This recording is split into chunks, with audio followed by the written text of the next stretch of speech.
आज आहे 15 एप्रिल 2025 आणि मी माझ्या शेतामध्ये आणि हे आमचं नाल्याचं काम चालू आहे आणि नाला हे स्वतःच्या पैशातून करायलो.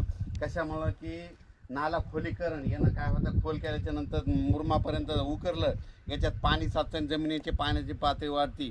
इथं कुठं शासनाचा निधी नाही, काय नाही, घरून स्वतः घरतून घरून करायलो आणि केवळ पाणी विहिरीला वाढण्यासाठी हे. आणि सगळ्याला भविष्यामध्ये सगळ्याला करण्याची गरज आहे, कारण की असं जर केलं तरच जमिनीमध्ये पाणी साचणार आहे भविष्यामध्ये. मी तर म्हणतो शासनानं नाला सरळीकरणाबद्दल, खोलीकरणाबद्दल पैसे द्यायला पाहिजे, तर शासनानं प्रत्येक शेतकऱ्याकडून खोलीकरण घ्यायला पाहिजे. असं केलं तर काय होते, पाण्याची पातळी वाढते.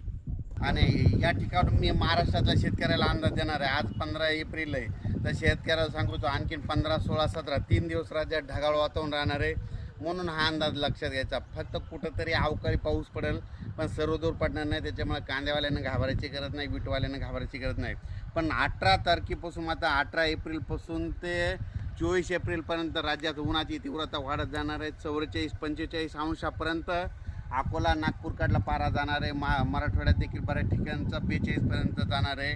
म्हणून हा अंदाज लक्षात द्यायचा. राज्यात सांगायचं झालं तर 18 तारखेपासून उन्हाची तीव्रता वाढत जाणार आहे, म्हणून हा अंदाज लक्षात द्यायचा. आणि हे अंदाज मी माझ्या शेताच्या या ठिकाणी नाला करत आहोत, म्हणजे एक नाला खोलीकरण करत आहोत. म्हणजे शेतातलं या नाल्यामध्ये पाणी जिरवायचं आणि तिचं पाणी विहिरीला पर्क्युलेशन होतं आहे, विहिरीचा पाण्याची पातळी वाढवते. म्हणून स्वतःहून करत आहे, कुठली शासनाची मदत न घेता स्वतःहून काम करत असतं.